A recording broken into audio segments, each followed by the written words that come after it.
YS Jagan కు రాష్ట్ర వ్యాప్తంగానే కాక ఇప్పుడు పులివెందుల్లోనూ అసమ్మతి మరింత పెరుగుతోంది. సొంత పార్టీ నేతలే వైఎస్ ఫ్యామిలీకి వ్యతిరేకంగా రంగంలోకి దిగుతున్నారు. వైఎస్ రాజశేఖర రెడ్డి రాజకీయాలు మొదలుపెట్టినప్పటి నుంచి పులివెందుల వారి ఫ్యామిలీకి ఎంతటి కంచుకోటనో ప్రతి ఒక్కరికి తెలుసు. అలాంటిది జగన్ రెడ్డి హయాంలో ఆ కోటకు బీటలు పడుతున్నాయి.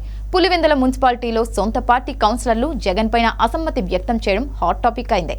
గత వారం జగన్ రెడ్డి పులివెందుల పర్యటనలో కూడా సొంత పార్టీకి చెందిన కొంతమంది కౌన్సిలర్లు తమ బిల్లులు చెల్లించాలని నిలదీసిన సంగతి తెలిసిందే. జగన్ రెడ్డిని మాత్రమే కాక మహిళా నేతలు కొందరు భారతిరెడ్డిని కూడా నిలదీశారు. పులివెందుల డెవలప్మెంట్ అథారిటీ కింద తాము 600 కోట్ల రూపాయల పనులు చేశామని, ఆ బిల్లులు పెండింగ్లో ఉన్నాయని చెప్పారు. ఇప్పుడు ప్రభుత్వం మారడంతో బిల్లులన్నీ ఆగిపోయాయి. దీంతో మీరే తమకు న్యాయం చేయాలని కొంతమంది వేడుకోగా మరికొంతమంది నిలదీశారు. వైసీపీ ప్రభుత్వం ఉండగానే తమ బిల్లులు చెల్లించి ఉంటే తాము నిశ్చింతగా ఉండేవారమని, ఇప్పుడు కూటమి ప్రభుత్వం తమ బిల్లులను ఖచ్చితంగా ఆపేస్తుందని జగన్ ముందు మొరపెట్టుకున్నారు. తాము చేసినవి అక్రమ పనులే కాబట్టి తమ బిల్లులను ఖచ్చితంగా ప్రభుత్వం పెండింగ్ లో ఉంచుతుందని వైసీపీ కౌన్సిలర్లు ఆందోళన పడుతున్నారు. సుమారు 240 కోట్ల రూపాయల దాకా బిల్లులు పెండింగ్ లో ఉన్నట్లు అంచనా. దీంతో వైసీపీ కౌన్సిలర్ల తీరుతో కడప వైసీపీ ఎంపీ అవినాష్ రెడ్డి నేరుగా రంగంలో దిగాల్సి వచ్చింది.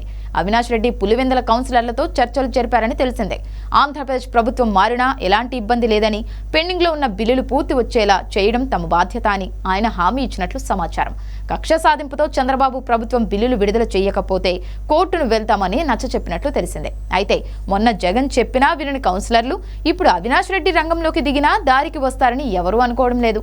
తమ బిల్లులు రావాలంటే తాము టీడీపీలో చేరితే ఎక్కువ ఉపయోగం ఉంటుందనే ఆలోచనలో కౌన్సిలర్లు ఉన్నట్లు తెలుస్తోంది.